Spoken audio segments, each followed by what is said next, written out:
लग्न बस्ता काढायचा तर मग लग्न बस्त्याचे माहेर घर असलेल्या रवींद्र वस्त्र निकेतन मध्येच पश्चिम महाराष्ट्रातील सर्वात मोठे 2 एकरात विस्तारलेले भव्य वस्त्रदालन, असंख्य व्हरायटी, भरघोस डिस्काउंट म्हणजे रवींद्र वस्त्र निकेतन। नामवंत साड्यांचे होलसेल मार्केट म्हणजे रवींद्र वस्त्र निकेतन। नवरा नवरीची पहिली पसंती म्हणजेच रवींद्र वस्त्र निकेतन। नवरा नवरीसाठी स्वतंत्र विभाग, नामवंत साड्यांवर सेल, आहेरासाठी शेकडो व्हरायटी। तर मग वाट कसली बघताय, चला खरेदीला। रवींद्र वस्त्र निकेतन, सलगरे, तालुका मिरज, जिल्हा सांगली।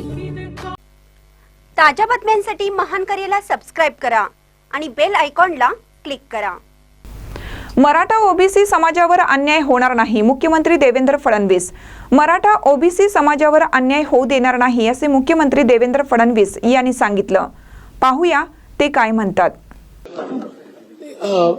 आपल्याकडे ही पद्धत आहे की आपण एकमेकाच्या घरी जाऊन गणरायाचं दर्शन घेतो, कारण गणेश पर्व हा आपल्या सगळ्यांकरता एक महाउत्सव आहे।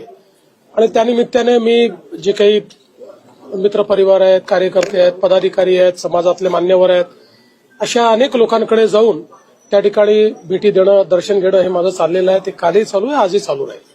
सर, विरारमध्ये काल एक दुर्घटना घडली। विरार पश्चिमला एक अतिशय दुर्दैवी अशा प्रकारची घटना घडलेली आहे। एक इमारत ही कोसळल्यामुळे जवळपास 17 लोकांचा मृत्यू त्या ठिकाणी झालेला आहे।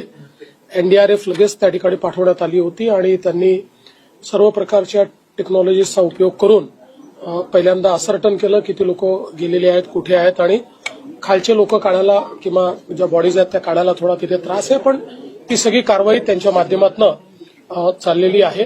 मुळातच या इमारतीला मे महिन्यामध्ये नोटीसही देण्यात आली होती आणि स्ट्रक्चरल ऑडिटचीही नोटीस देण्यात आली होती। तथापि मला असं वाटतं की लोकांनी फार गांभीर्याने ते घेतलं नाही आणि त्यातनं ही दुर्घटना झाली। पण शेवटी लोकांचाही प्रश्न असतो, लोकांना दुसरीकडे कुठे राहायला जायचं, अशा अचानक जागा मिळत नाही, त्यामुळे त्यांनाही आपल्याला दोष देता येणार नाही। पण ही घटना गंभीर आहे। आम्ही आता सध्या शासनाच्या वतीनं 5 लाख रुपये प्रत्येकी अशा प्रकारचं त्या ठिकाणी